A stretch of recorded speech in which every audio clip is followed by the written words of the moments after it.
আসসালামাইকুম সুপ্রিয় দর্শক, আপনারা দেখতে পাচ্ছেন বেনাপোল এক্সপ্রেস এই মুহূর্তে রাজবাড়ী রেল স্টেশনের সামনে ১ নম্বর রেলগেট ক্রসিং করছে। রাজবাড়ী শহরের রেল স্টেশনের ১ নম্বর প্ল্যাটফর্ম থেকে কিন্তু ছেড়ে আসা এই ট্রেনটি এই মুহূর্তে আপনারা দেখতে পাচ্ছেন। বেনাপোল এক্সপ্রেস, যেটা বেনাপোল থেকে ঢাকা কমলাপুরগামী এই ট্রেনটি, অতি দ্রুতগামীর এই ট্রেন। আপনারা জানেন এই রুটে 4টি ট্রেন যাতায়াত করে থাকে, তার মধ্যে বেনাপোল এক্সপ্রেস অন্যতম একটি ট্রেন। গেটে আপনারা দেখতে পাচ্ছেন অনেক লোক দাঁড়িয়ে আছে, অথচ ফুট ওভার ব্রিজের উপরে কিন্তু যারা দাঁড়িয়ে আছে তারা শুধু দর্শনার্থী। তারা ইচ্ছা করলে, যারা এই যে নিচে দাঁড়িয়ে আছে পথচারী, তারা কিন্তু ফুট ওভার ব্রিজ ব্যবহার করতে পারে, কিন্তু তা না করে এখানে দীর্ঘ সময় দাঁড়িয়ে থাকে। একজন লোক আমরা দেখতে পাচ্ছি দাঁড়িয়ে আছে ওই যে ট্রেনের ছাদে। এরা কিন্তু ক্ষতিকর, কারণ যে কোনো সময় দুর্ঘটনা ঘটতে পারে। এই মুহূর্তে আপনারা দেখতে পাচ্ছেন রাজবাড়ী শহর পাস করে 2 নম্বর রেলগেট অতিক্রম করছে বেনাপোল এক্সপ্রেস। আর এই ট্রেনটি কিন্তু আপনারা জানেন পদ্মা সেতু পারাপার হয়ে একেবারে থ্রো ঢাকা কমলাপুর গিয়ে পৌঁছাবে।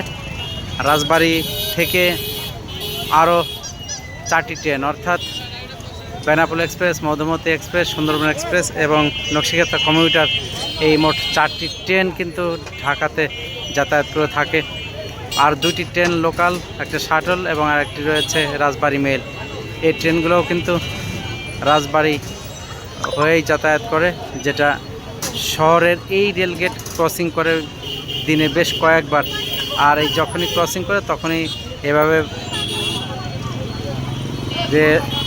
রেল গেট বন্ধ থাকার পরে এই যে একটা জ্যাম সৃষ্টি হয়, তখন কিন্তু এই যে আপনারা দেখতে পাচ্ছেন রিক্সা, ভ্যান, অটো, বাইসাইকেল, মোটরসাইকেল, পথচারী সকলে মিলে কিন্তু একেবারে একাকার হয়ে যায়।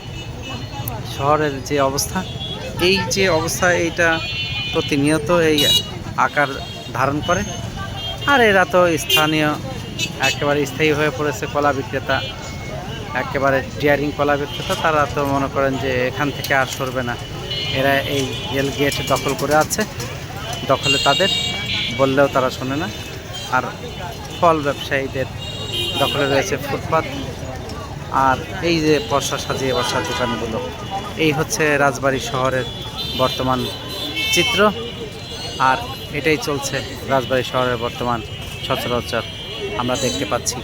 ভালো থাকুন, সুস্থ থাকুন, আল্লাহ হাফেজ।